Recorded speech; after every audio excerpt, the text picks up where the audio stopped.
Kami sudah hampir 2 minggu kesulitan cari gas. Kami dari kemarin ngantri.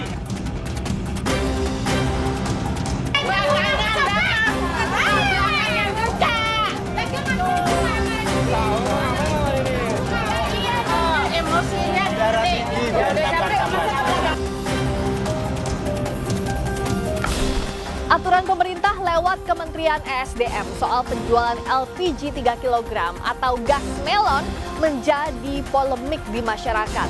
Warga di berbagai wilayah mengeluhkan kebijakan yang melarang pengecer untuk menjual gas melon. Menyusul dinamika publik, Presiden Prabowo Subianto memerintahkan Kementerian ESDM untuk mencabut kebijakan itu. Lantas, bagaimana kelanjutan dari aturan penjualan LPG 3 kg dan bagaimana pula dampaknya bagi masyarakat? Lengkapnya dalam ulasan Istana bersama saya, Friska Gladys. Tak sampai 3 hari kebijakan yang melarang pengecer jual LPG 3 kg berlaku, Presiden Prabowo Subianto meminta Menteri ESDM Bahlil Lahadalia untuk mencabut aturan itu. Wakil Ketua DPR RI, Sufmi Dasko Ahmad menyatakan, Presiden Prabowo Subianto telah menginstruksikan Menteri ESDM untuk mengembalikan sistem penjualan LPG 3 kg seperti semula. Dasko menekankan, kebijakan itu keinginan Kementerian ESDM, tapi melihat situasi di masyarakat, Presiden turun tangan. Sebenarnya ini bukan kebijakannya dari Presiden untuk kemudian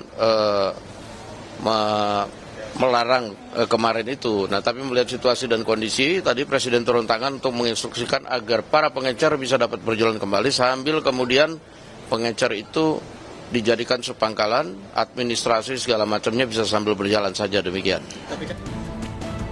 Setelah Presiden menginstruksikan Bahlil mencabut kebijakan yang melarang pengecer menjual LPG 3 kg, Bahlil meninjau distribusi LPG 3 kg di sejumlah pangkalan. Kami sudah hampir 2 minggu kesulitan cari gas.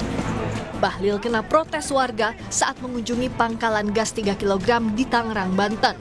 Warga bernama Effendi ini memprotes sulitnya mendapatkan gas 3 kg di pangkalan. Kami butuh, dapur kami harus ngebul. Kami jualan harus jalan. Jangan dimiskinkan kami. Niat saya itu baik. Karena subsidi kita itu 87 triliun per tahun. Tujuannya untuk masyarakat. Setelah pembatalan kebijakan yang larang pengecer menjual LPG 3 kg, Presiden Prabowo Subianto bertemu Wakil Presiden ke-10 dan ke-12 Yusuf Kala, Menteri ESDM, dan sejumlah Menteri Kabinet Merah Putih di Istana Merdeka, Jakarta. Pertemuan ini salah satunya membahas terkait penyaluran LPG bersubsidi. Yusuf Kala menyinggung soal nilai subsidi LPG selama 20 tahun terakhir masih sama. Ya, Pak JK ngomong tentang LPG, bahwa LPG ini terjadi di saat kebijakan beliau menjadi wakil presiden di tahun 2000 periode pertama. Dan sampai dengan sekarang subsidinya belum ada perubahan. Bayangkan sudah 20 tahun subsidi LPG ini belum ada perubahan. Di saat itu kurs dolar kata Pak JK masih 8.000, sekarang sudah 16.000. Nah, karena itu diharapkan tujuan kita ini kan subsidi besar 87 triliun ini diharapkan masyarakat mendapatkan harga dengan yang semurah-murah mungkin. Sejumlah pejabat mengecek ketersediaan LPG di lapangan. Antara lain Wakil Presiden Gibran Rakabuming Raka mendatangi sebuah pangkalan gas 3 kg di kawasan Setiabudi, Jakarta Selatan. Wakil Ketua DPR RI Sufmi Dasko Ahmad juga sidak ke pengecer dan pangkalan LPG 3 kg di Palmerah, Jakarta. Dasko bilang syarat menjadi sub pangkalan cukup mudah. Namun kebijakan pengecer boleh kembali berjualan LPG 3 kg tak langsung dirasakan manfaatnya oleh warga. Seperti yang terjadi di kawasan Sukmajaya, Kota Depok, stok gas 3 kg tak tersedia hingga warga sekitar masih kesulitan mendapatkannya. Jadi saya udah hanya mendorong belakang, nggak ada. Udah berapa warung Pak hari ini? Udah 4. 4 warung? Iya. Apa Pak? Begitu pula Muniroh, warga Palmerah, Jakarta Barat ini mengaku masih kesulitan membeli LPG 3 kg di pengecer. Ia sudah mendatangi beberapa pengecer namun tak ada gas yang tersedia. Yang nggak tahu nih pada warung, palingan dia agen sana. Dia kirain dia udah ada, belum. Itu kemarin yang teman Enggak, susah banget. Kenapa emang? Beli di sana katanya 24.000. Loh, kok mahal bener. Menteri ASDM Bahlil Lahadalia berjanji akan membentuk badan khusus pengawasan penyaluran LPG. Hal ini dilakukan untuk memonitor pergerakan distribusi LPG 3 kg agar tidak ada penggelembungan harga di kalangan masyarakat. Saya akan membentuk badan khusus ya untuk melakukan penataan. Kayak di minyak itu kan ada namanya BPH Migas untuk mengecek sampai dengan tuntas daripada minyak subsidi. Ini saya lagi memikirkan untuk membentuk badan khusus pengawasan pengelolaan penyaluran LPG. Pihak istana melalui kantor komunikasi kepresidenan menekankan proses pengecer menjadi sub pangkalan menguntungkan pelaku usaha karena dengan status UMKM bisa mendapat bantuan pendanaan dan bimbingan.